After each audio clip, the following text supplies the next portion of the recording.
gue cukup paham trauma generasi 98 itu. gitu ya, bagaimana 98 itu membawa luka, membawa trauma buat banyak orang, dan salah satu hal yang memungkinkan itu terjadi kan militerisme. Ketika kelompok militer diberikan kekuasaan, diberikan keleluasaan untuk masuk ke ruang-ruang sipil, ruang-ruang sosial, ruang-ruang politik, nah itu sangat mungkin terjadi yang namanya abuse of power. Jadi ada banyak hal yang nggak terjawab itu, kenapa poin-poin revisinya mengarahnya ke sana. Mau sekeras apa pemerintah atau penguasa berusaha nggak peduli gitu ya, at the end of the day itu bakal berpengaruh seminimal-minimalnya ke market IHSG.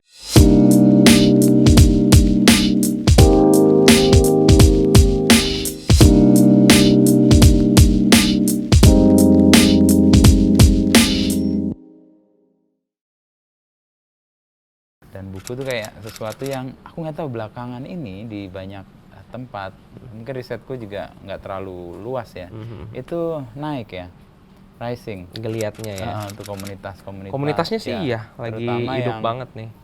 Jadi kayak statement itu, orang ke toko buku itu kayak Untuk pernyataan perlawanan. atau ya macam-macam. Nah, Membaca adalah melawan. nah kalau menulis apa? Melawan lebih lantang. Membaca kan adalah perlawanan. Kalau menulis adalah memberi amunisi untuk mereka yang mau melawan. Itu dong. Menolak kalah. Menolak kalah. Kegiatan-kegiatan lo menulis sejak kapan sebenarnya dimulai? Kalau hobi dari SMP, cuma kan kayak ya nulis-nulis puisi. Sadis. Oke, nulis puisi. Kagak. Ya, Oke. anak zaman itu kan pakai buku file gitu kan, yang pakai Ya, kertas, bolong-bolong. diisi, ya bolong-bolong ya, nulis-nulis lirik lagu, nulis-nulis puisi, ya apa yang lagi dipikirin. Cuma ya nggak seserius itu. Baru intensnya pas kuliah. Karena berkenalan dengan ya itu buku-buku Pram, terus tulisan-tulisan Suhoki, sama catatan pinggir Gunawan Muhammad. 3 itu. Iya, itu yang bikin gue. Pram apa yang paling kuat Bumi mempengaruhi Manusia. Bumi Manusia. Karena gue dapat itu di kelas filsafat manusia. Dapat tugas. Lu review buku. Ngulas buku. Kuliah kan psikologi. Iya. Tapi ada filsafat manusia. Ada kelas filsafat manusia. Siapa dosennya? Waduh, si Tohang siapa ya? Oke. Pokoknya. Terus tugasnya adalah mereview buku. Bukunya udah disiapin sama dia. Dikasih pilihan ada 20-30 judul gitu. Nah, gue kebetulan dapatnya Pram. Padahal diundi. Waktu itu diundi, bukan gue. Gue nggak tahu sama sekali waktu itu. Siapa ini Pram kan? Dapat buku itu, barulah gue cari bukunya. Gue baca. Oh ya lanjut lah, semua teknologi buruk diberesin, dan yang beberapa yang lain juga dibaca kan kayak. Oh ternyata. Ya khususnya di Bumi Manusia itu kan tentang seorang jurnalis. Persis. Ya, si Mingke itu kan gimana dia bisa berjuang lewat tulisan gitu, melawan ketidakadilan, melawan kebatilan, ya kayak gitu-gitu sih. Terus baca buku tulisan-tulisan catatan pinggir yang edisi awal-awal tuh, apalagi kan kayak wah gila ini bisa mengkondens pikiran dari filsuf sana, buku sini, kejadian politik, kayak concise. Iya, gimana caranya nih gue bisa nulis kayak begitu. Kebetulan juga memang waktu itu banyak tugas yang memang menulis di psikologi. Oh iya? Yes, banyak tugas yang memang menulis. Di semester awal aja itu ada kelas penulisan ilmiah, namanya penulisan ilmiah, tapi setengah semester pertama itu resensi film. Tiap minggu tugasnya itu dulu. Sebelum yang berat-berat nih, lu ngeresensi ngebedah jurnal, macam-macam. Lu nonton film, terus lu tulis ulasan lu, review lu terkait film itu. Tahun berapa kira-kira lu kuliah? Gue kuliah 2007, masuk 2007. Lulus 2012. Film apa yang lo review, ingat nggak? Satu yang tahun itu kuat? Enggak lagi. Oh, 50 First Dates. Itu sempat. Terus kayaknya film superhero juga sempet. Beneran nggak diiniin, bebas. Random aja. Film apapun nonton selama setengah semester, fokus di situ. Jadi ngebenerin dasarnya dulu. Ngebedain dipukul dan di rumah, kan nulisnya disambung apa dipisah, yang kayak gitu-gitu. Kapan lu pakai titik, kapan lu pakai koma, sebuah kalimat tuh utuh kalau udah ada apa aja sih. Kayak tertib berpikir dengan tulisannya. Iya, itunya dulu dibenahin, baru habis itu setengah semester berikutnya bedah jurnal, Oke. bikin tulisan argumentatif, baru di sana. Jadi tiap minggu pasti ada tugas nulis di psikologi. Iya, iya. Ya entah nge-review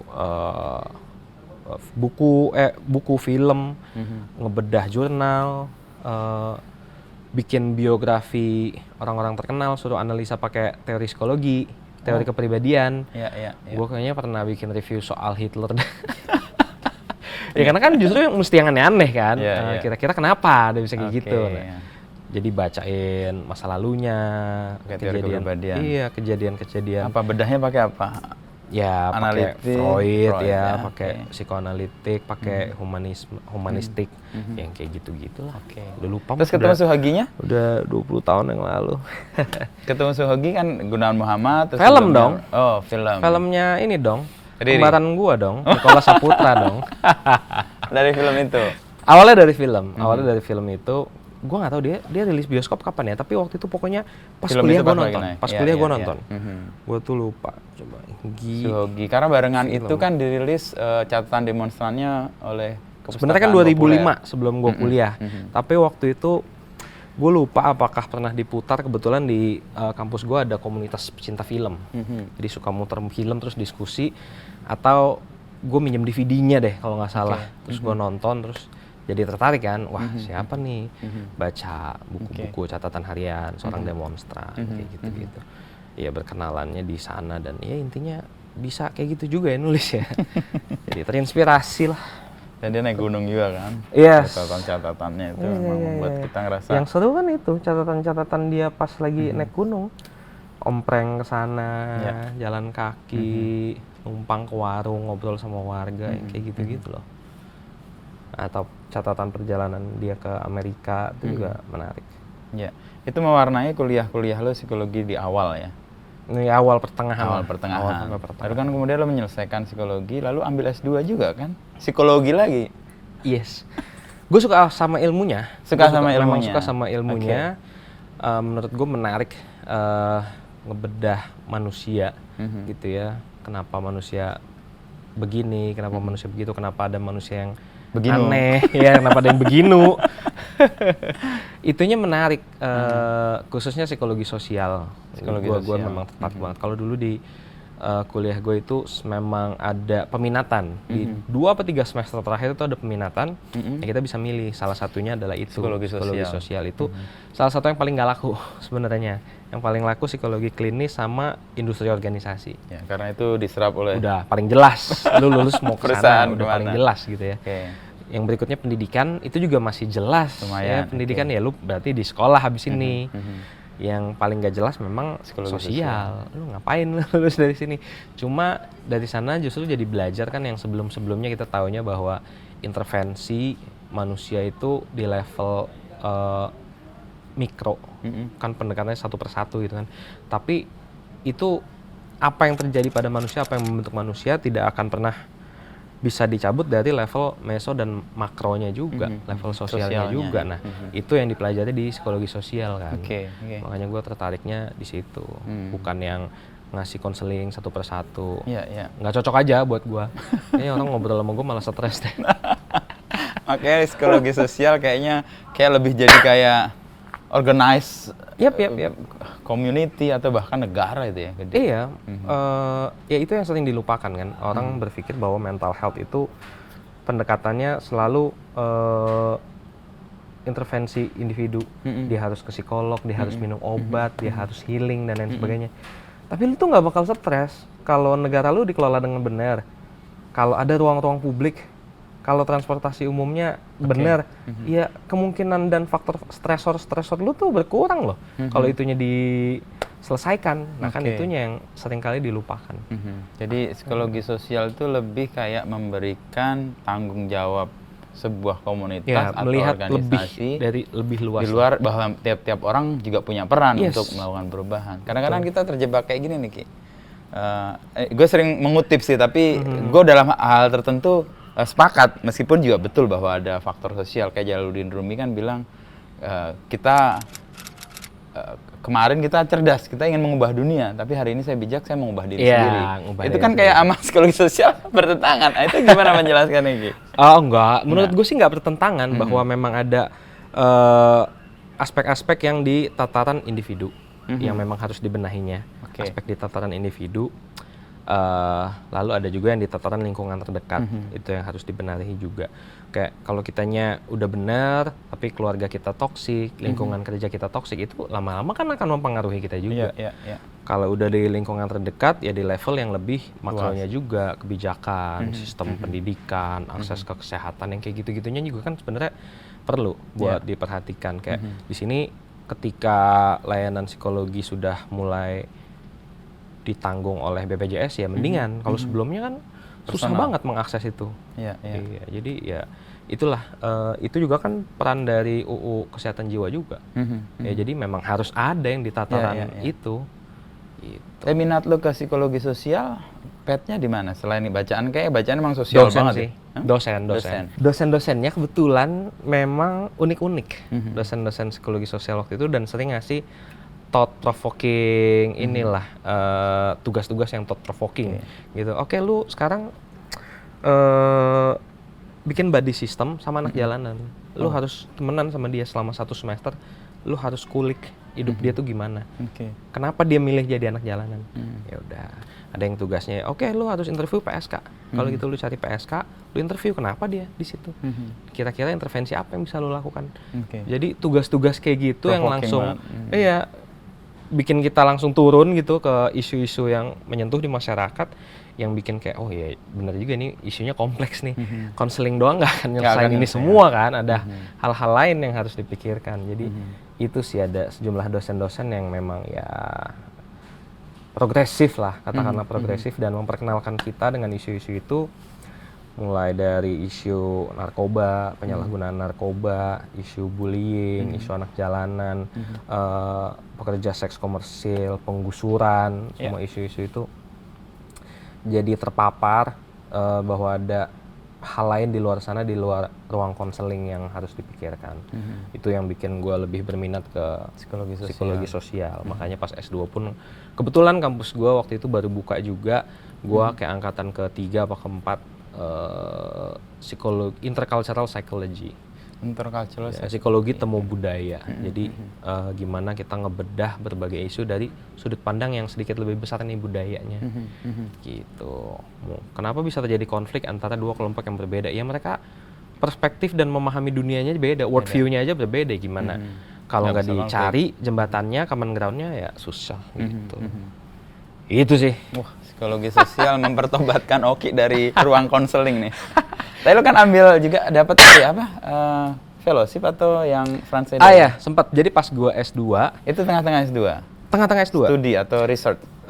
Riset. Jadi kebetulan ada program pertukaran pelajar mahasiswa master, tapi mahasiswa S2.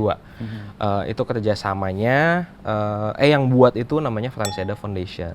Kebetulan dulu Pak Franseda adalah salah satu pendiri Atmajaya. Dia juga lulusan dari Tilburg University, lulusan dari Belanda. Ya.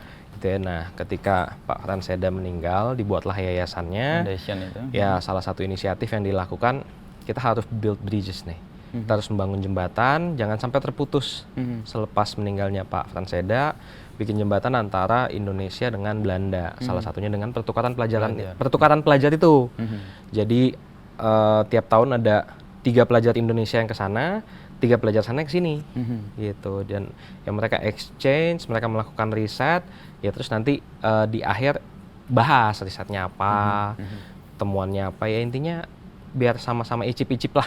Orang Indo icip kehidupan di Belanda gimana, mahasiswa sana juga icip-icip di sini tuh gimana.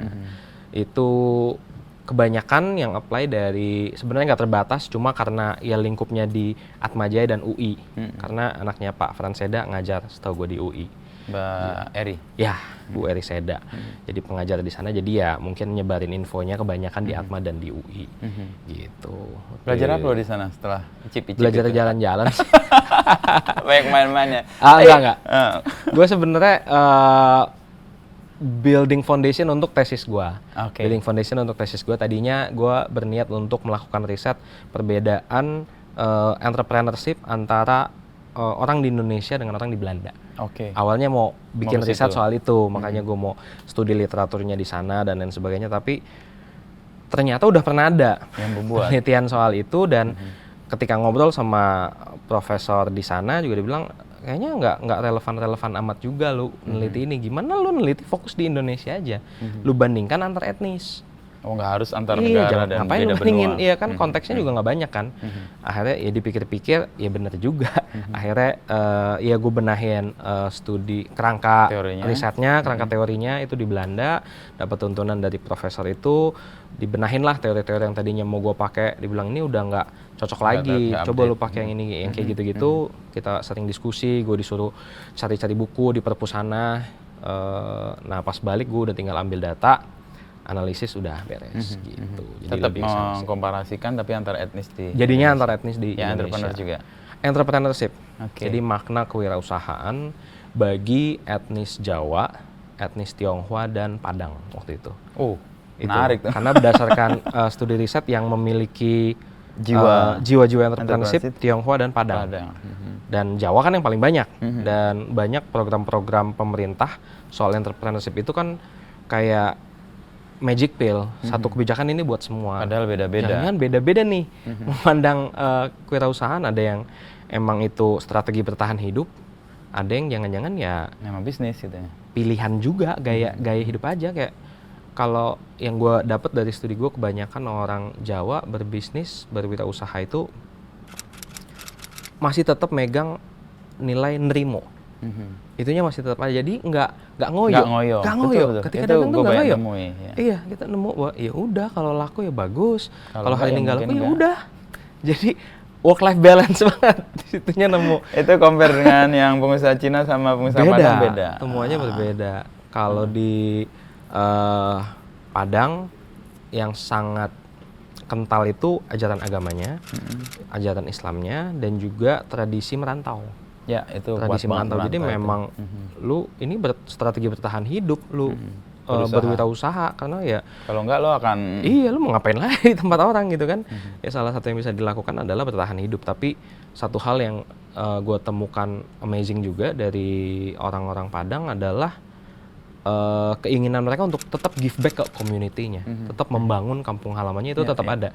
Jadi biasanya mereka ketika ngerekrut, mereka cari Dari memang yang kampung. sama-sama orang Padang, yang dari kampung, yang lagi ngerantau juga.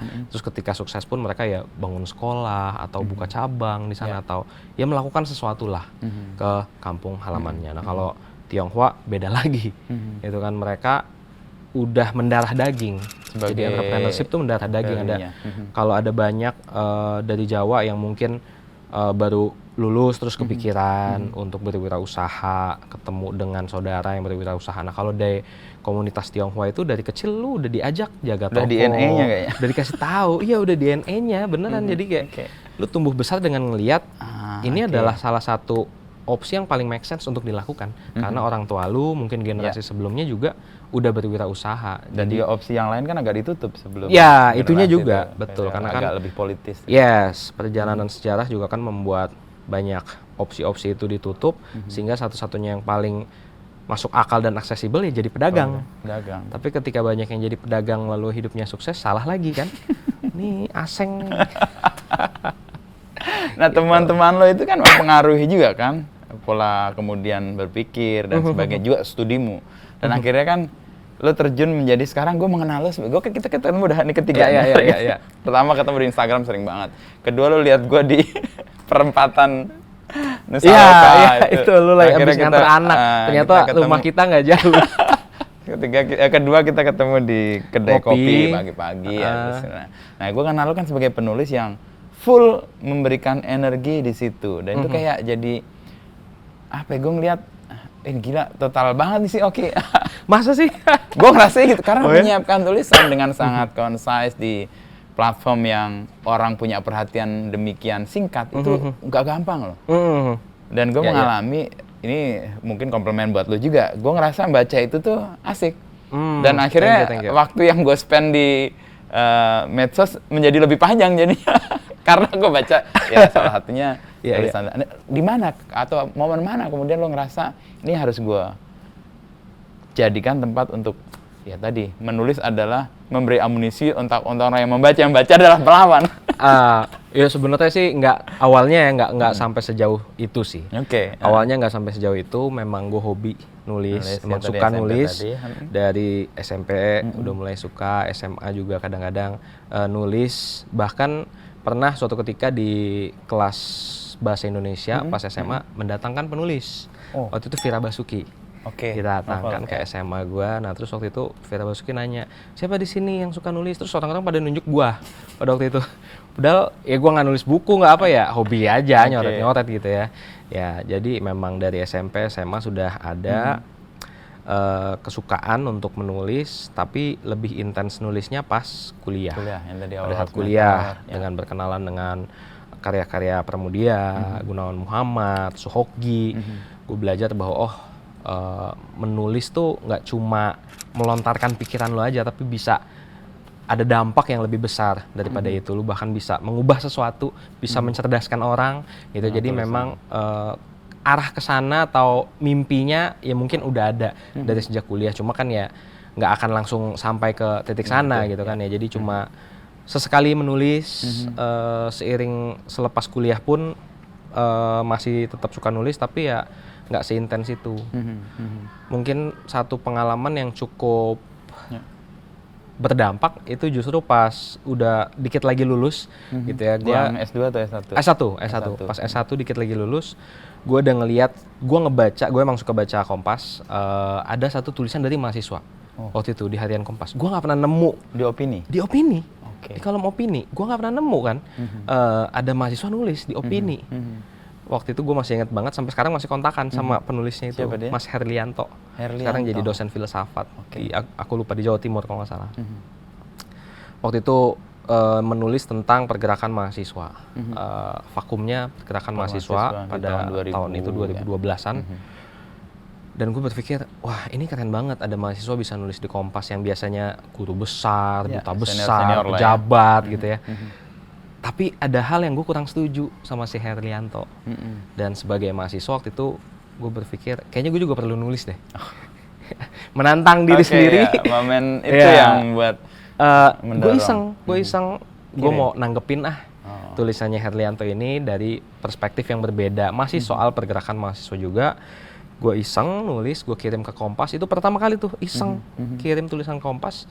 Dan 2 minggu kemudian diterbitkan. Wow.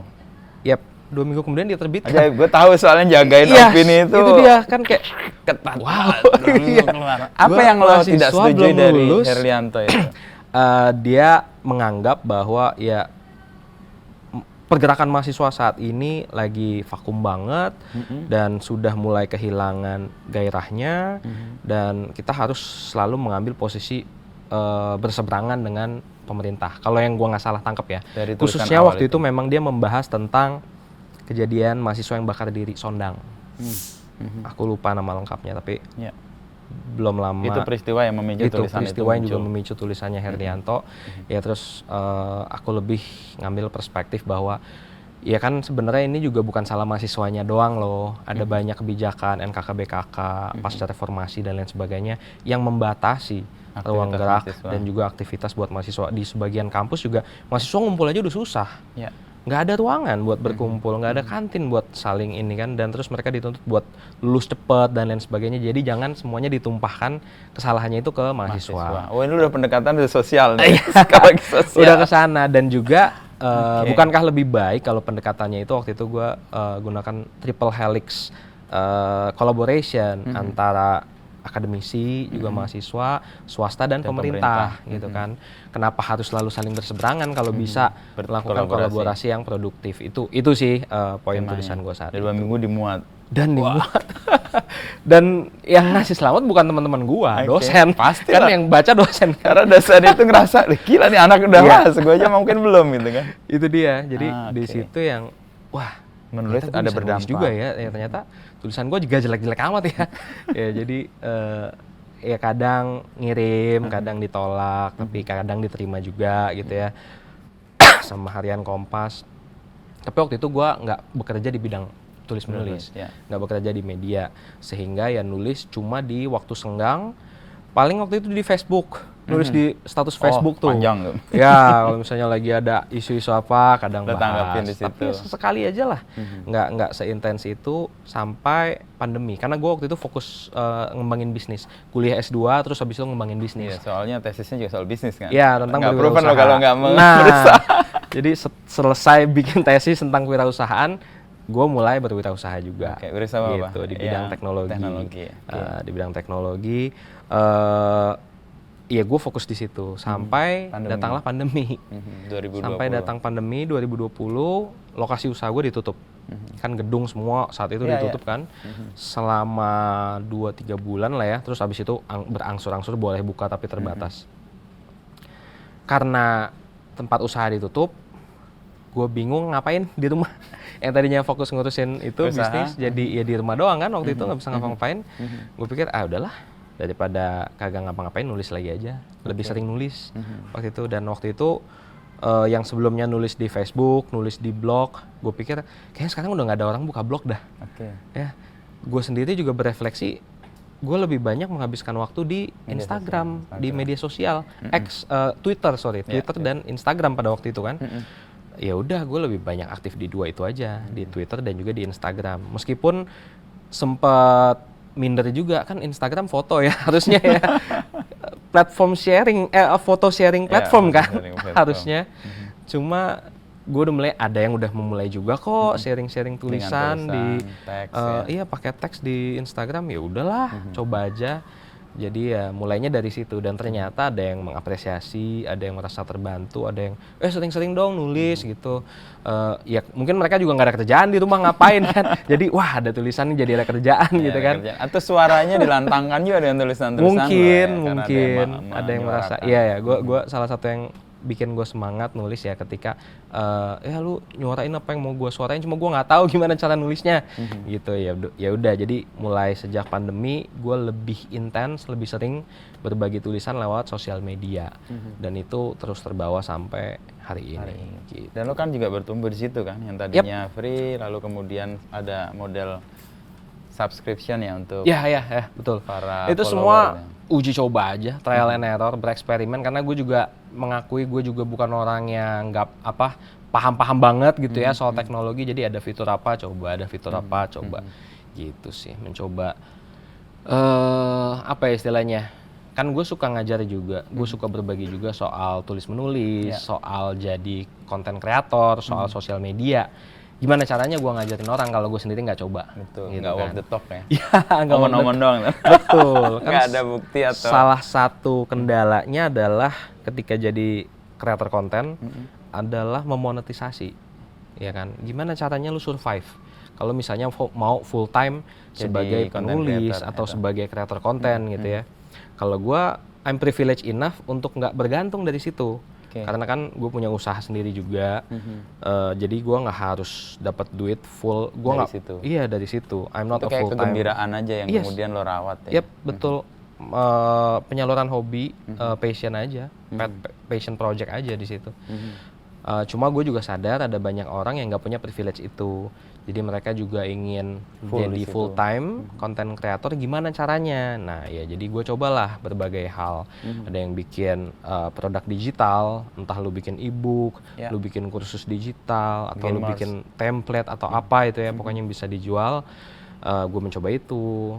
Endorsement juga gue coba, cuma dan again itu kan sangat tergantung dari brandnya juga. Ada gak yang lagi mau sponsor, ada gak yang lagi mau pasang iklan di tempat lu, itu kan nggak bisa diprediksi, setiap bulan pasti ada, gitu kan.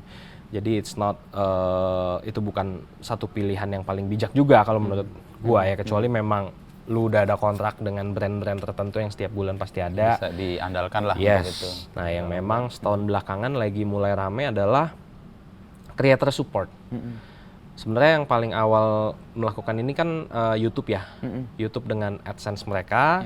Terus mereka kembangin itu, belajar dari Twitch juga, streaming, bikin membership, YouTube membership. Jadi lu bisa support langsung, lu bisa berlangganan ke si konten creator. Ke si content creator ini, sehingga lu langsung membantu mereka dalam berkarya, mendukung mereka dalam berkarya. Ya kalau di luar negeri mungkin ada Patreon, mungkin ada OnlyFans. In a sense kan itu creator support juga kan, creator support fund. Nah di sini akhirnya mulai dilakukan juga oleh Instagram,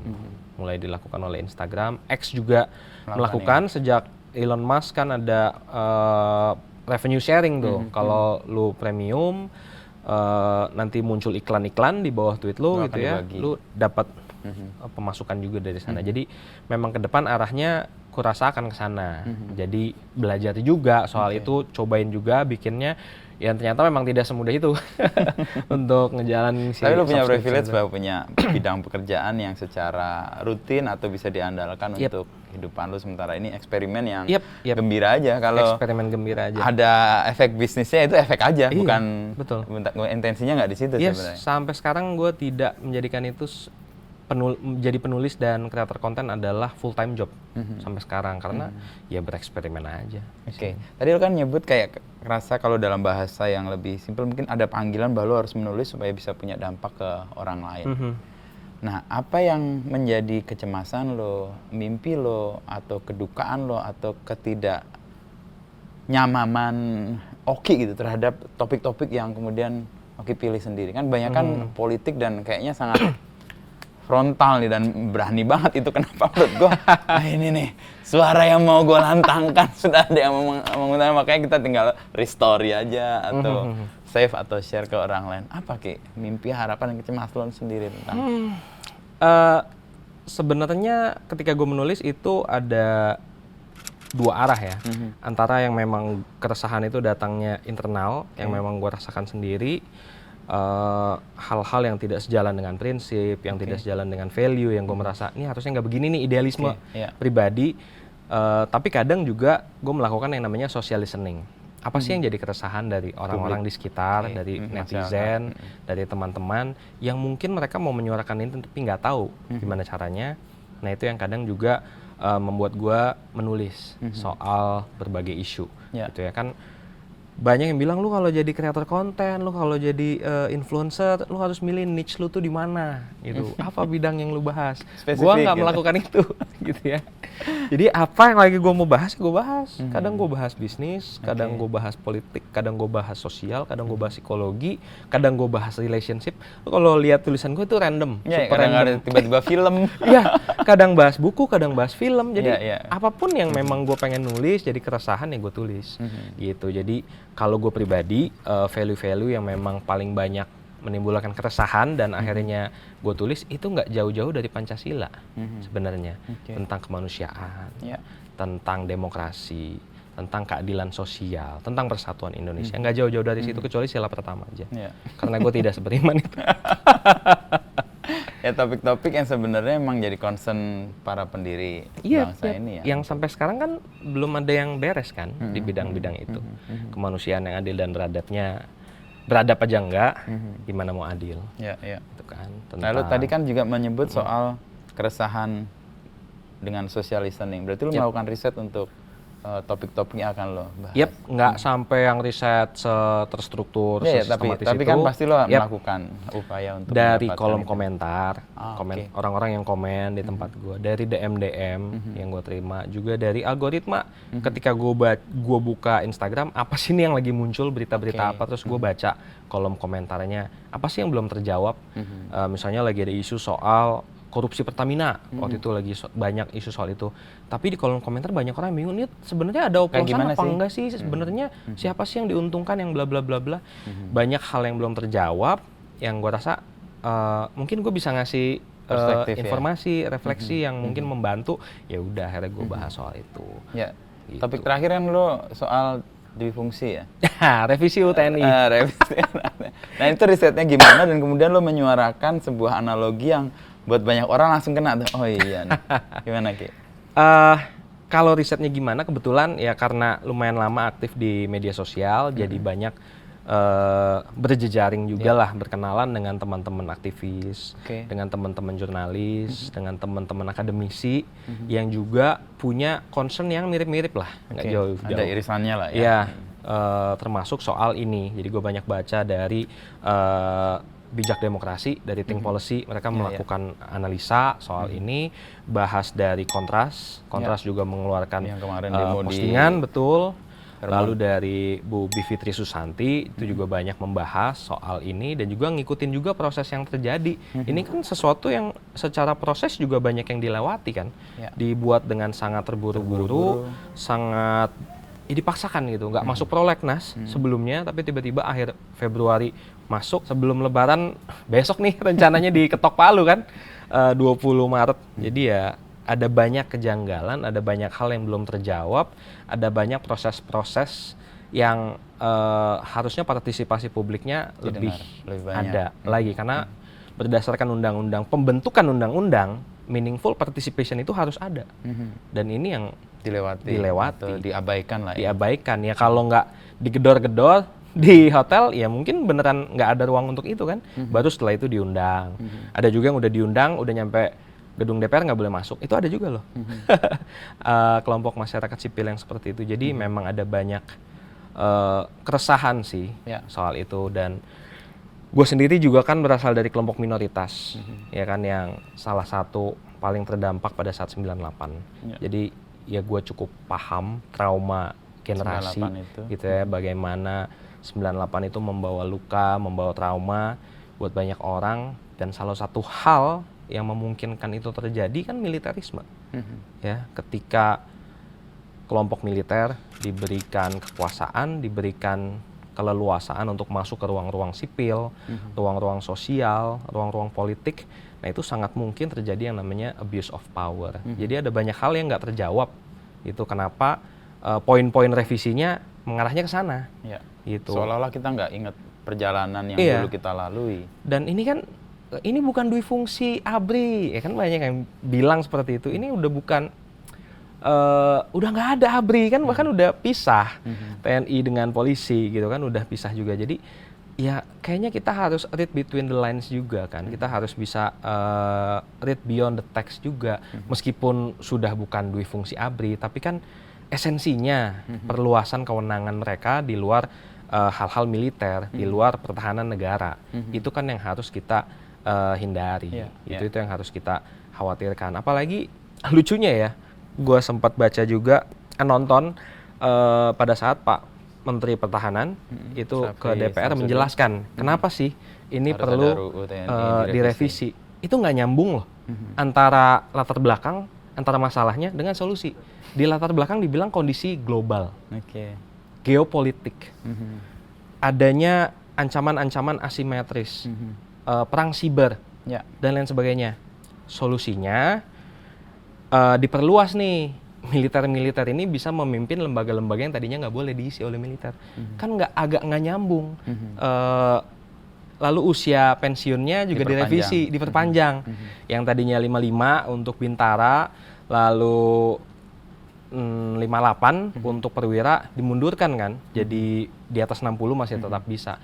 Kan nggak sesuai nih, tujuan awalnya apa sih? Masalahnya geopolitik, kondisi global, tapi solusinya hal-hal seperti itu. Gitu. Bukan berarti gue menolak adanya revisi UU TNI. Kalau memang ada hal yang bisa dilakukan untuk membuat TNI lebih profesional, ya monggo gitu kan. Tapi ya lagi-lagi harus jelas nih reasoningnya.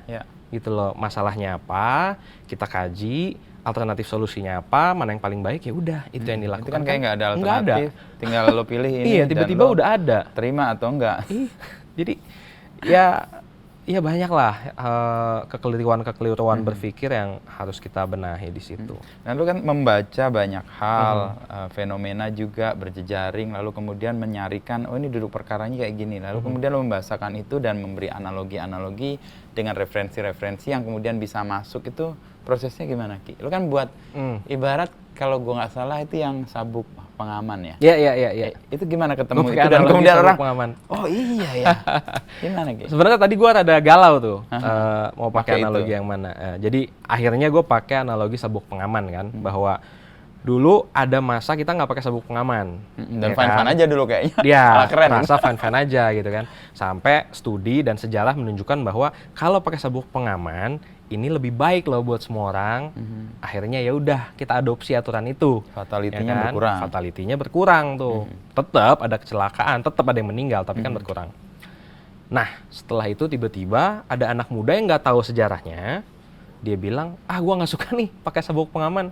Udahlah, cabut aja aturannya. Gitu. Nah, akhirnya aturannya dicabut. Nah, ini kan yang kurang lebih terjadi juga kan. Sekarang ada orang-orang yang mungkin alpa sejarah atau secara sengaja ingin mengaburkan sejarah gitu ya, mengubah aturan yang itu salah satu poin amanat reformasi yang menurutku cukup membanggakan. Iya, iya. Karena reformasinya itu di tubuh tentara datang dari tentaranya sendiri. Dan tentaranya masih ada semua. Dan tentaranya masih ada loh yang bilang bahwa ya udah kita fokus aja, kita kembali ke barak, ya kan?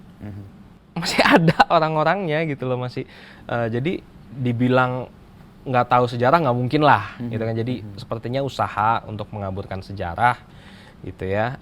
Ya udah, gue coba bikin analogi seperti itu yang sederhana, harapannya orang bisa lebih paham. Tadinya gue juga mau bikin yang satu lagi itu vaksin. Analoginya vaksin. Gimana tuh? Ya dulu sebelum ada vaksin banyak kasus, banyak yang meninggal, terus ada nih vaksin. Tapi kan belakangan ada banyak gerakan-gerakan menolak vaksin. Ya mereka ini nggak tahu loh bahwa kita sampai ke titik ini tuh ada karena vaksin itu. Iya, ada fakta sejarahnya, ada proses yang terjadi gitu ya. Sehingga ya banyak gerakan menolak dan beneran terjadi di Amerika Serikat banyak penyakit-penyakit yang harusnya sudah berhasil selesai, udah dieradikasi. Karena ada anti vaksin muncul yang lagi, berupa sejarah ya kan? itu.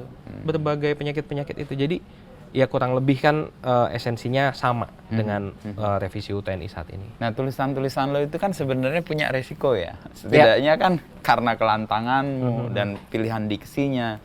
Dan ya ini mungkin keleluasan di media sosial ya. Kalau di media arus utama pasti nggak bisa tuh lo pakai kata GOBLOK gitu atau TOL dan sebagainya. Tapi ya gue cuma mau konfirmasi aja, resiko itu bagaimana lo merespon kalau ada, kalau nggak ada ajaib sih menurut gue. Gue untuk hal yang sepele aja, banyak banget ya. Kalau sampai ke serangan di dunia nyata itu belum. Serangan ke dunia nyata itu, ya itu nggak ada. Paling dalam bentuk komentar-komentar yang berseberangan, DM-DM yang sifatnya memaki, menghujat, bahkan mengancam, itu ada. Tapi ya gue nggak menganggap serius yang kayak gitu-gitu sih.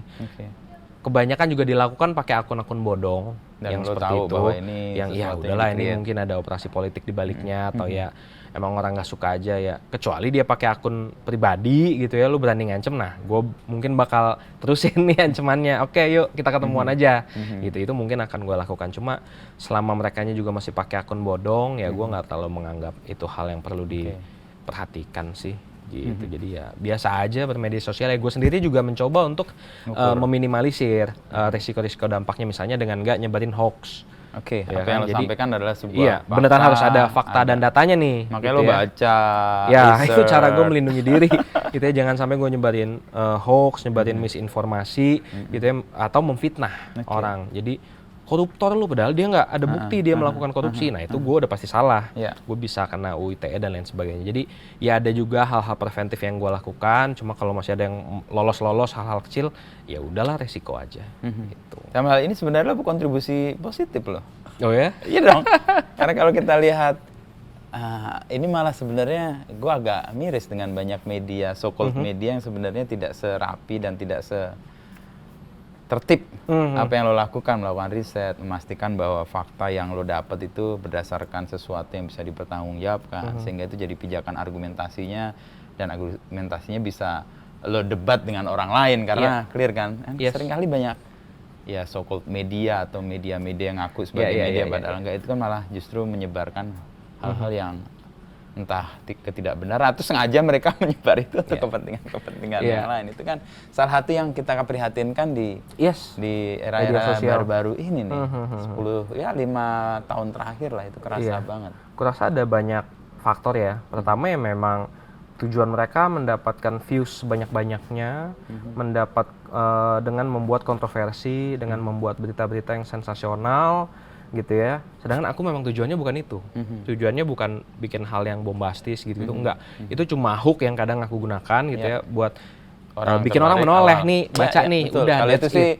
fine, That's itu it. masih Iya. punya Itu aja. Jadi memang aku nggak ada tujuan untuk bikin mencari 100 juta views dan lain sebagainya. Itunya memang nggak ada. Yang kedua, memang aku sangat tertarik sebenarnya dengan dunia jurnalistik.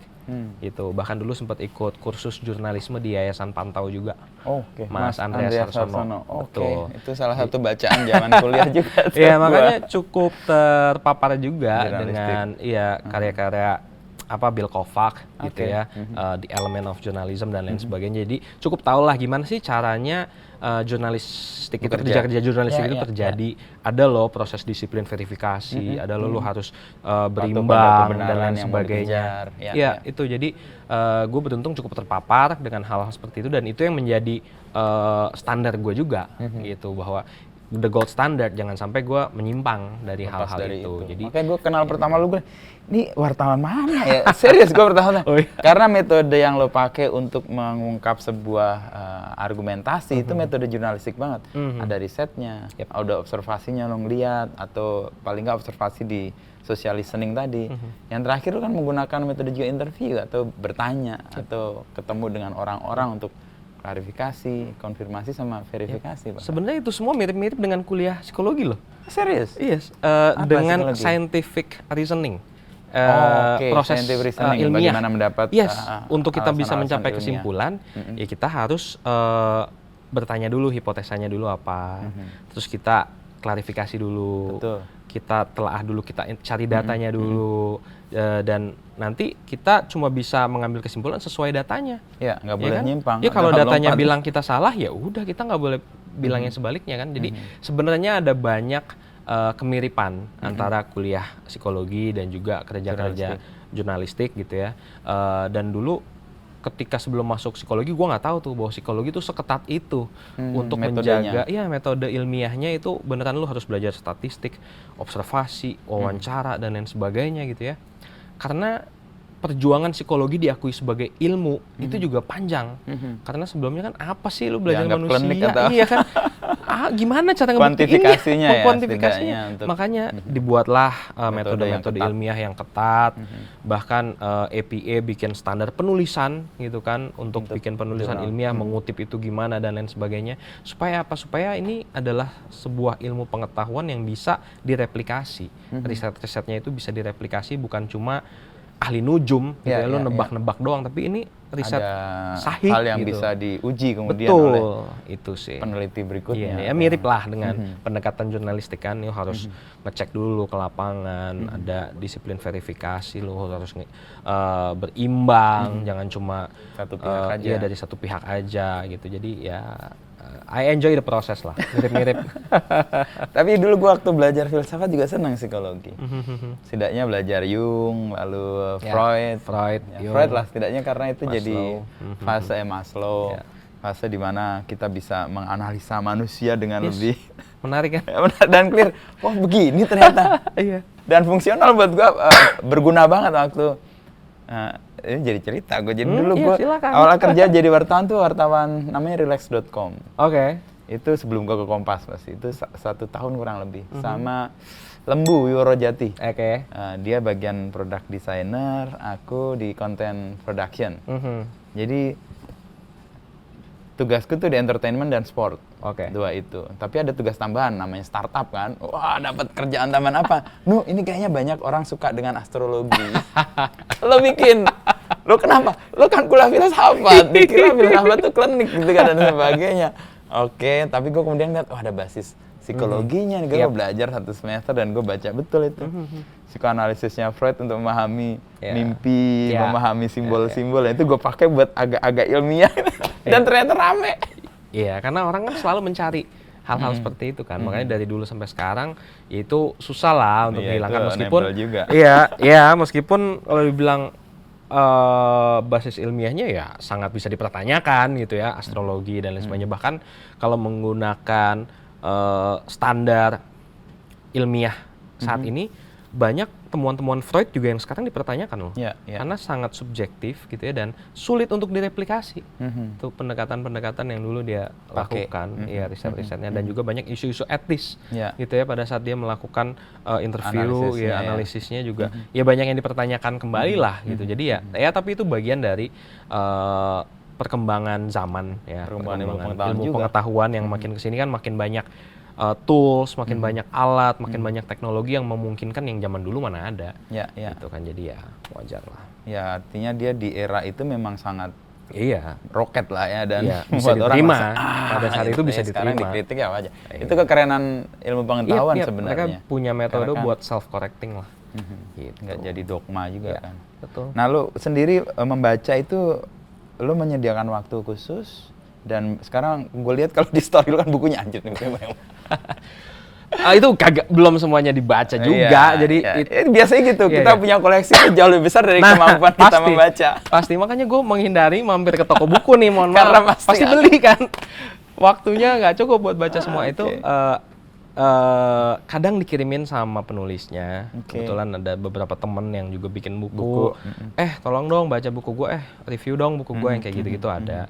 Ada yang dikirimin sama teman-teman penerbit juga. Kebetulan punya. Karena tahu ini sih kayaknya pembaca yang lahap. Relasi lumayan baik lah dengan sejumlah penerbit. Mas, nih kita ada buku ini kayaknya lu bakal suka. Kita kirim ya. Ya boleh. Ada yang memang gue beli. Rezeki anak soleh itu. Iya, rezeki anak soleh. Udah beli tapi belum sempat baca, itu juga ada. Ada yang udah selesai tapi belum sempat gue rapihin.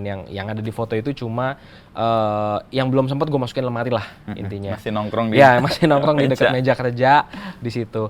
Kalau masalah menyediakan waktu, gue beruntung karena gue sering naik kendaraan umum. Gue sering naik transportasi umum, entah kereta atau MRT, mostly kereta dan MRT. Jadi ketika lagi di sana, lagi nggak jam padat, itu sangat mungkin untuk sambil baca, sangat mungkin. Kecuali lagi jam padat, lu bergerak aja kan susah. Betul, ya. Jadi ya udah bertahan hidup aja dulu, gitu ya. Tapi kalau lagi nggak jam padat, bisa sambil baca. Atau kadang kalau lagi ini di Kindle juga, tinggal buka iPad, bisa sambil baca-baca juga. Buku digital, ya itu sangat membantu gue sih. Dibandingkan nyetir, kan kita harus fokus ke jalan. Sedangkan di transportasi umum, minimal sehari lu punya waktu sejam. Untuk baca-baca pada saat di perjalanan berangkat dan juga pulang. Jadi itu atau sebelum tidur biasanya gue juga luangin waktu buat baca-baca lagi. Itu aja sih. Setiap hari dilakukan ya lama-lama banyak yang selesai juga. Ya? Iya. Gitu. Tapi minat khusus yang selain bahwa lo dikirim orang atau orang ngerasa ini cocok buat Oki, minat secara khusus bacaan-bacaan lo tentang apa tema-temanya? Cukup beragam sih sebenarnya. Belakangan lagi banyak mengulik agak filsafat juga. Banyak ngulik, lagi baca ulang A Man's Search for Meaning. Man's Search for Meaning. Dari Viktor Frankl. Lagi baca ulang itu, terus lagi baca The Terror of Death, Ernest Becker juga. Terus ada beberapa buku lain juga. Ernest Becker kayaknya baru diterjemahin lagi ya? Tahun lalu baru diterjemahin versi 40 atau 50 tahun. Sejak versi pertama. Itu banyak psikologi dan itu psikologi banget. Itu psikologi banget dan berusaha menjelaskan banyak hal di dunia. Kenapa ada perang, kenapa ada konflik, kenapa orang saling benci dan lain sebagainya. Ternyata makin kesini makin relevan kan. Meskipun sudah 50 tahun, ternyata itu relevan. Buku-buku soal Why Nations Fail, How to Stand Up to a Dictator, jadi tentang nation building dan lain sebagainya itu juga tertarik. Kadang buku-buku soal ekonomi, bisnis, itu juga tertarik. Buku biografi juga gue tertarik. Kemarin itu baru selesai baca buku Pak Mar'i Muhammad, Mr. Clean, itu juga jadi belajar banyak kan soal sejarah Kementerian Keuangan, itu gimana. Dan juga proses dari seorang aktivis, Pak Mar'i Muhammad, lalu dia bisa menjadi seorang birokrat karir dari awal, jadi dirjen pajak, lalu jadi menteri keuangan, setelah itu dia aktif di PMI dan lain sebagainya. Jadi ngelihat gimana caranya orang yang sedekat ini dengan kekuasaan, orang yang sedekat ini dengan penyelewengan, wewenang, tapi nggak melakukan itu sama sekali. Jadi dia tetap hidup sederhana, tetap memegang integritasnya sampai akhir hayat. Itu kayak, ini gimana caranya direplikasi? Gimana caranya pejabat-pejabat saat ini bisa kayak gitu? Itu yang gue sampai sekarang masih mikir. Ini kan challenge buat minat lo di psikologi sosial kan? Sosialnya dalam tanda petik busuk, tapi ada individu-individu yang bersih dan tidak tercemar atau bahkan tidak tergoda untuk ikut-ikut tercemar. Ini konsepnya adalah positive defiant sebenarnya. Positive defiant. Jadi kasus-kasus outlier ya, pengecualian gitu ya. Tapi dia bisa positif gitu loh. Dia bisa jadi tetap hal baik di tengah-tengah kondisi yang kurang baik. Positive defiant seperti ini ya, ketika gue baca memang tidak mudah untuk mencetak Pak Mar'i berikutnya, karena ada banyak konstelasi semesta gitu ya. Ya dia kecil, ngalamin hidup susah gitu ya, dan pada saat mau masuk kuliah pun dia mendapatkan pengalaman buruk, nyaris gagal masuk UI karena ada pungli. Karena ada pungli waktu itu. Karena ada pungli dari salah satu oknum gitu ya. Kebetulan dia memang aktif di salah satu organisasi siswa ya pada saat SMA.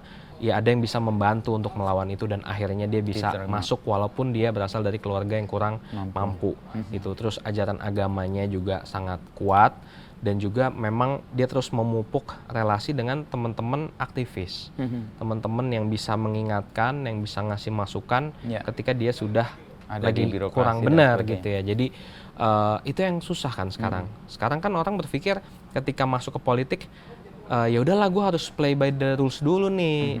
Kalau gue harus masuk partai, gue harus ikutin omongan dari ketua partai dan lain sebagainya. Ya udah, nanti ketika gue udah punya kuasa, gue baru nih melakukan sesuatu. Ternyata kan itu pendekatan yang salah. Dan ya kan? biasanya lupa. Udah banyak yang melakukan, ya kan, udah banyak yang melakukan. Yang penting dapat kuasanya dulu, karena lu mau melakukan apa tanpa power ya, in a way benar. Tapi ternyata ketika lu terserabut dari akar lu, ketika lu jejaring lo hilang, berkompromi dengan terlalu banyak hal, ya akhirnya lu nggak jadi apa-apa juga ketika sudah ada di dalam gitu. Ini yang dijaga banget. Ini yang dijaga banget sama Pak Mar'i. Jadi sampai malam dia masih suka nerima teman-teman aktivis muda, teman-teman dari himpunan mana buat berdiskusi, buat ngobrol. Even dia ketika jadi menteri. Bahkan ketika jadi menteri gitu, dan bahkan ketika selesai pun dari menteri, dia udah nggak terpilih lagi jadi Menteri Keuangan jelang 98, jelang lengsernya Soeharto, dia aktif di Masyarakat Transparansi Indonesia yang menjadi cikal bakal KPK. Rekomendasi-rekomendasinya menjadi cikal bakal untuk pendirian KPK. Jadi ya hidupnya memang di sana. Iya. Tapi itu kan tadi outlier ya, pengecualian di tengah. Ketika ngelihat banyak pejabat, ya outlier banget lah.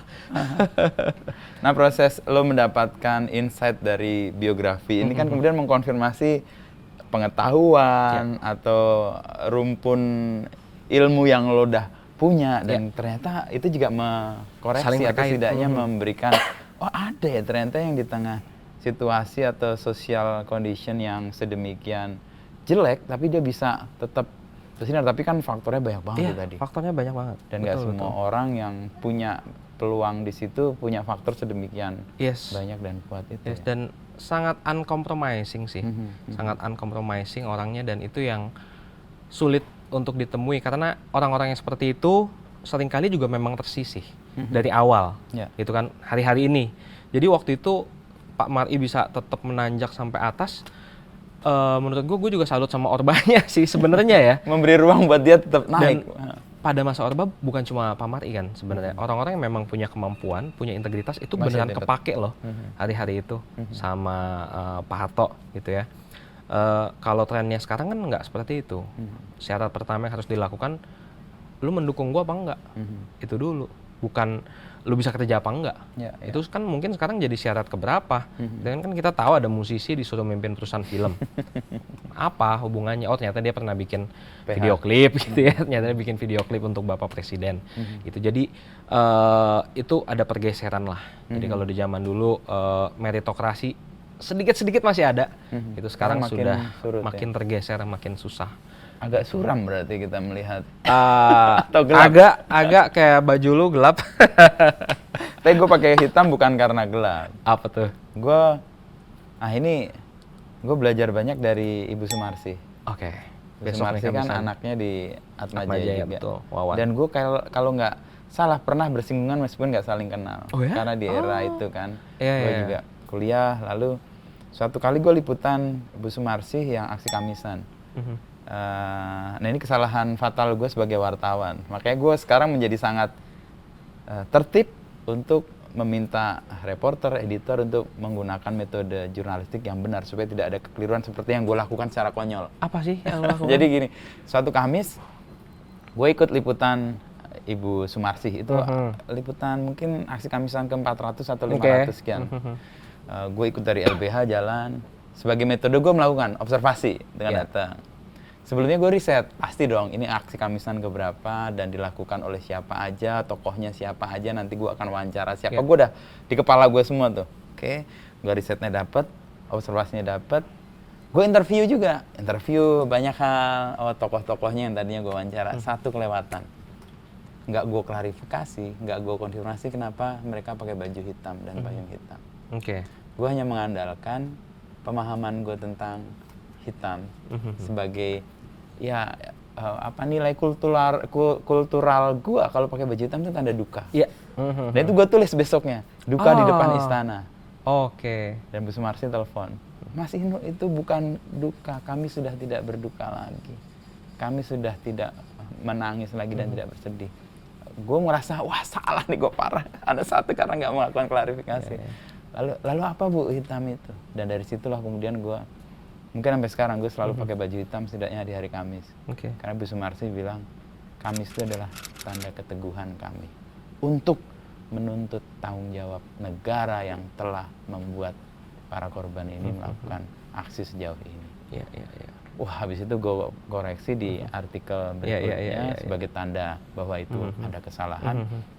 Dan warna hitam itu kemudian sekaligus gue mengingat bahwa ada kekonyolan yang sebenarnya nggak bisa disebut sepele juga. Dan sebenarnya orang bisa, itu secara kultural mungkin dipahami, masih make sense. Tapi itu justru kefatalannya. Jadi kalau lo wartawan udah ngerasa bahwa lo bener tanpa melakukan konfirmasi, lo akan tersesat dan bisa terjebak ke situ. Betul. Nah itu hal yang sampai sekarang gue sama baju hitam tuh punya kenangan tertentu, bukan hanya karena mudah dan nggak gampang kotor, tapi lebih karena ada hal yang mengingatkan gue dari Ibu Sumarsih. Itu thanks to Ibu Sumarsih.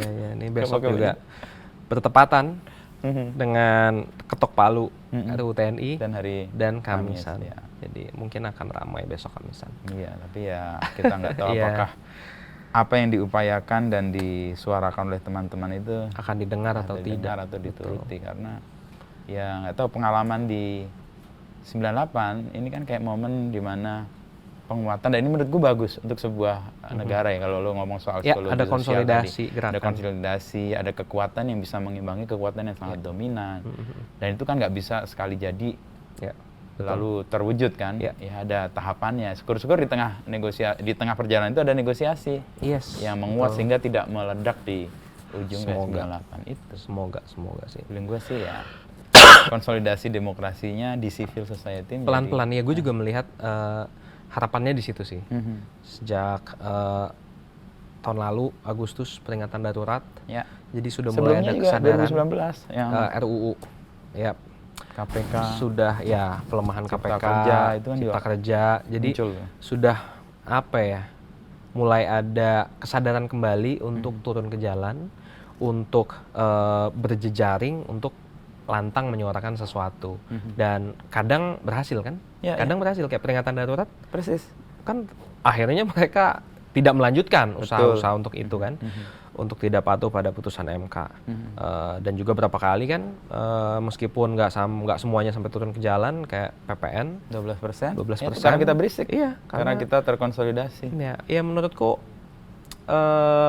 harus dirawat. Hal-hal kayak gini tetap harus dirawat, karena mau sekeras apa pemerintah atau penguasa berusaha nggak peduli gitu ya, at the end of the day itu bakal berpengaruh seminimal-minimalnya ke market. IHSG. Dan itu kan tercermin kan? Di beberapa rentang waktu yang kelihatan ini. Jadi lu bisa pakai buzzer untuk menetralisir di media sosial, lu bisa pakai juru bicara untuk menyampaikan hal-hal yang berlawanan gitu ya. Tapi kan market nggak bisa dibohongin.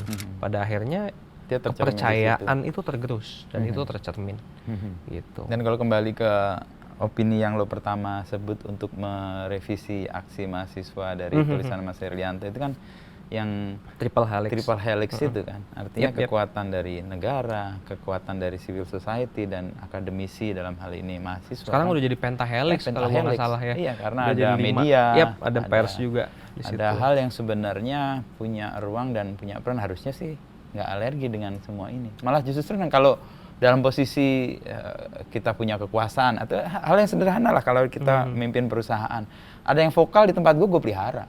Iya harus dong. Karena apa? Karena itu akan membuat Yes. sistem yang nggak harus Checks and balances betul, lah. membuat Ada kita checks and ngerasa juga balance. nggak nyaman-nyaman dalam arti nggak ngelihat bahwa ada gangguan di kanan kiri yang perlu kita waspadai. Yes. Dan Betul, kalau itu betul. melihat secara positif kan sebenarnya, wah ini orang-orang yang peduli semua loh Iya. dengan negaranya. Betul, kritik itu bukan tanda benci loh. Iya.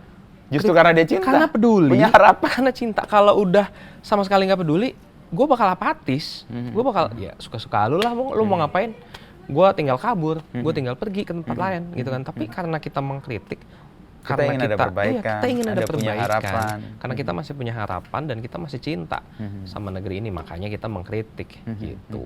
Dan kritik lewat tulisan-tulisan Oki itu tadi, kalau lo bilang membaca adalah perlawanan, menulis adalah memberikan amunisi untuk membuat perlawanan. Iya Terus setelah menulis itu nih. lumayan real gitu ya kalau kata anak sekarang, real banget nih. Karena beberapa kali tulisan-tulisan gua di media sosial itu dicetak buat jadi poster-poster aksi. Iya. Beberapa kali.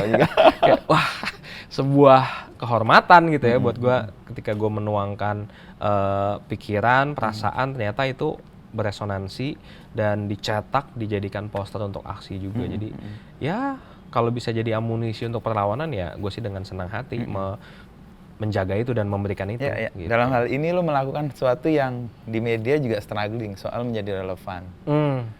Menjadi relevan kan artinya dikonsumsi oleh generasinya dan oleh generasi kan dijadikan kayak pegangan gitu. Nah, kita kan punya pengalaman dulu mahasiswa kalau megang Tempo bawa koran Kompas tahun 2000-an itu kan keren. Wah, ini terdidik nih. Zaman dulu ya. Sekarang kan bingung apa identifikasinya. Mungkin identifikasinya adalah bawa poster Instagramnya Oki.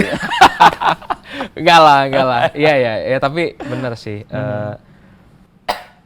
Ada satu yang menarik juga sih kemarin itu, ada tulisan di The New Yorker ya kalau nggak salah. New York Times. Bukan, The New Yorker. Oh, The New Yorker. Oke. Itu majalah kan basicnya.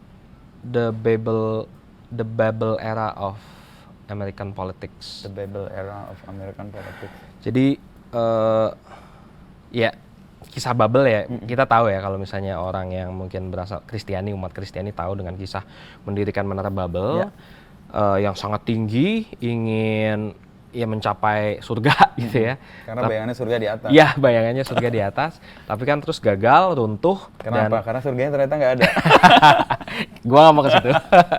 Tapi yang setelah itu terjadi, orang berbicara dengan bahasanya yang berbeda-beda. Terpecah-pecah. Udah terpecah-pecah, terfragmentasi sebegitunya. Itu yang terjadi saat ini di Amerika Serikat dan juga di banyak tempat termasuk di Indonesia, bahwa udah sulit untuk kita memiliki shared reality lagi. Ya kalau tadi lu bilang zaman dulu pilihan medianya terbatas, mungkin orang nonton TV juga channelnya sedikit, orang milih partainya juga sedikit, ya kan? Zaman dulu cuma ada 3 partai, itu ya. Jadi masih ada shared reality yang dibangun dengan masif, semua orang dapat knowledge yang kurang lebih mirip lah. Kalau lagi ada isu soal ini, ya udah dapat semuanya paham soal itu. Nah sekarang dengan era sosial media, dengan era media mainstream mulai ditinggalkan gitu ya, orang membangun ekosistem medianya sendiri, mengkonsumsi bahasanya sendiri.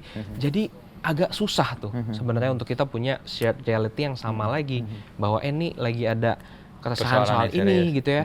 Sebagian lagi fokus ngebahas revisi UTNI, sebagian ada yang fokus influencer selingkuh. Sebagian lagi ada yang fokus mungkin tentang perceraian artis. Sebagian lagi fokus apa lagi gitu. Jadi udah terlalu terfragmentasi, kita jadi susah untuk berbicara dalam bahasa yang sama lagi, untuk memiliki concern yang sama lagi, dan ini terjadi di banyak hal dan dibuat makin parah dengan algoritma media sosial juga. Gitu. Dan itu kayaknya di belakangan ini dijadikan strategi juga. Dijadikan strategi pecah belah juga. Betul. Dulu gue pakai bahasa istilahnya alih gaduh. Jadi mengalihkan kegaduhan dari satu Iya, iya, kegaduhan iya, ke iya. kegaduhan yang Betul, lain. betul. Itu lagi rame soal isu A gitu, karena A terancam, lalu si A membuat isu lain Yes. atau memunculkan isu lain supaya orang lupa itu. Antara memang betul ada alih gaduh atau memang isu di negara ini terlalu banyak aja sih. Jadi tiap hari bom ada lagi gitu kan. Ada yang meletus lagi, Ada ada satu isu kejadian, baru. nggak tahu ini perlu riset kalau menurut gua, tapi ini kayak hal yang polanya selalu ada. Apa tuh? Jadi ini KPK dulu sebenarnya, korupsi. Setiap kasus korupsi yang melibatkan pejabat-pejabat besar, itu kan kadang-kadang susah terungkap. Yes. Atau susah ditemukan barang bukti, atau susah ngaku lah si pejabat yang Iya. diduga atau melakukan tindak kejahatan korupsi. Tapi pada saat bersamaan polanya mirip tuh, ada kasus moral yang mengikuti dia. Dan begitu kasus moralnya muncul, wah itu langsung kebongkar semuanya. Dan kayaknya lebih mudah menutup aib dibanding menutup kejahatan terkait korupsi. Sehingga orang, udah itu jangan dilakukan, dan gue ngaku deh dan sebagainya. Itu gue lihat pola itu, dan gue pernah ngomong ke KPK juga. Apa ini jadi bagian dari strategi, udah ketawa-tawa aja ya. Gak ada jawaban ya. Gak ada jawabannya. Mungkin masyarakat kita agak risih dengan hal yang sifatnya tadi judgement moral dibanding memang kejahatan yang sebenarnya lebih jahat daripada sekedar. Iya. Sebenarnya sama-sama. Karena nggak kan bisa kita riset menunjukkan kategorikan. kita termasuk salah satu negara yang menganggap agama adalah hal penting. Lebih dari 94-95% Ya, riset terakhir tuh. masyarakatnya kan menganggap agama adalah hal penting. Jadi isu-isu soal moral itu memang Jadi concern yang jadi jauh lebih concern, tinggi. jadi concern yang jauh lebih tinggi, dan kita sama-sama mungkin punya basis moral yang mirip-mirip lah ya. Tidak melakukan pelecehan seksual, tidak itu jadi kayak selingkuh, yang kayak gitu-gitu ya. Value yang disepakati Value yang semua bersama. disepakati, tapi soal anti korupsi, soal demokrasi, Beda-beda itu aja kan mungkin beda-beda dan nggak semua orang peduli soal itu. Jadi kalau pendekatannya memang harus moral ya mau gimana lah ya, memang masyarakatnya seperti itu. Kadang-kala ya, memang masyarakatnya seperti itu. Ya, ya. Gitu. Nah kalau di tengah masyarakat yang tadi tuh terpecah-pecah dengan banyak kepentingan, banyak minat dan entah juga di-create dan sebagainya, kita bisa bersuara dengan lantang lalu bisa mempengaruhi atau berdampak, itu menurut Oki gimana caranya? Oke. Tidak mudah ini pertanyaannya. Pertanyaan yang susah dijawab, lebih susah orang lagi media dilakukan. bingung jawab ini ya. Iya, jadi mungkin ya memang kita harus banyak-banyak berisik juga. Kali ya, mungkin kita juga harus ya orang-orang yang punya pengetahuan lebih, orang-orang yang punya privilege lebih, tahu apa yang sedang terjadi harus bersuara. Karena salah satu yang sering terjadi adalah orang yang bodoh sangat lantang, orang yang pintar ragu-ragu untuk bersuara. Kan itu sering banget terjadi. Gitu kan, karena semakin orang pintar kan terjadi yang namanya ilmu padi, ya kan? Semakin berisi semakin merunduk, gitu ya. Semakin dia tahu banyak hal, semakin dia tahu juga banyak hal nih yang gua nggak ketahuin. Jadi gua nggak seyakin itu untuk memberi judgement, untuk ngomong soal ini soal itu. Keraguan-raguannya muncul justru karena dia orang yang intelek, gitu ya. Di saat yang sama, di era ini orang-orang bodoh semua diberikan megafon untuk bersuara, untuk mengambil market share gitu ya di public attention, sehingga mereka mau ngomong seaneh apapun goes unchallenged. Nggak ada yang men-challenge itu karena mungkin orang-orang pintarnya, siapa sih yang percaya kayak begini gitu ya. Padahal di luar sana banyak yang percaya. Banyak. Akhirnya yang percaya soal itu ya kan. Jadi seringnya terjadi post-truth gitu ya. Nggak lagi sebuah kebenaran ditentukan oleh landasan objektif, tapi ya masalah siapa feeling yang aja dan siapa yang paling lantang aja.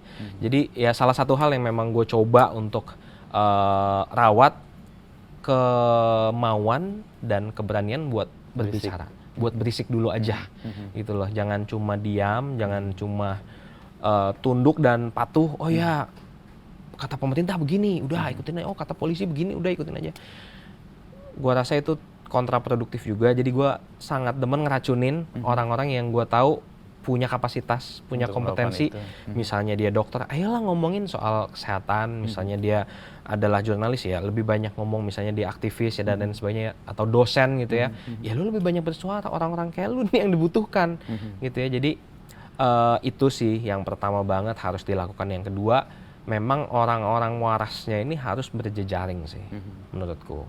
Ya, ini kesempatan yang baik sih. Yes. Konsolidasi sedang Iya, terjadi. konsolidasi itu Orang waras. penting banget karena mereka yang tidak waras itu sudah sangat guyup, ya, sudah sangat guyup dan kita nggak akan bisa ngalahin mereka kalau kitanya Nggak berjari. jalannya sendiri-sendiri, Ya. gitu ya. Kitanya nggak mengkonsolidasi kekuatan, ya kitanya udah kalah jumlah sebenarnya. Dari sisi jumlah memang kita sudah kalah, Oke. gitu karena ya orang berpendidikan di Indonesia kan tidak sebanyak itu ya. Riset menunjukkan kayaknya lulusan sarjana di kisaran 9-10% aja.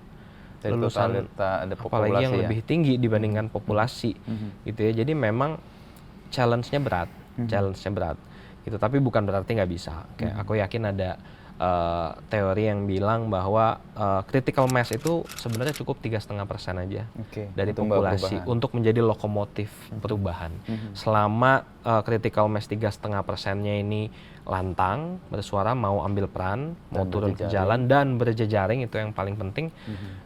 Itu sebenarnya cukup untuk menjadi lokomotif perubahan, membawa dampak dan juga impact yang lebih baik buat masyarakat, buat negara. Cuma ya populasi kita kan nyaris 300 juta, 3,5%-nya juga banyak. Banyak itu. Iya, butuh 10 juta orang, ya kan? Ya. Tidak mudah memang mencapai ke sana. Cuma ya pelan-pelan, aku sih cukup positif sih, cukup berpengharapan.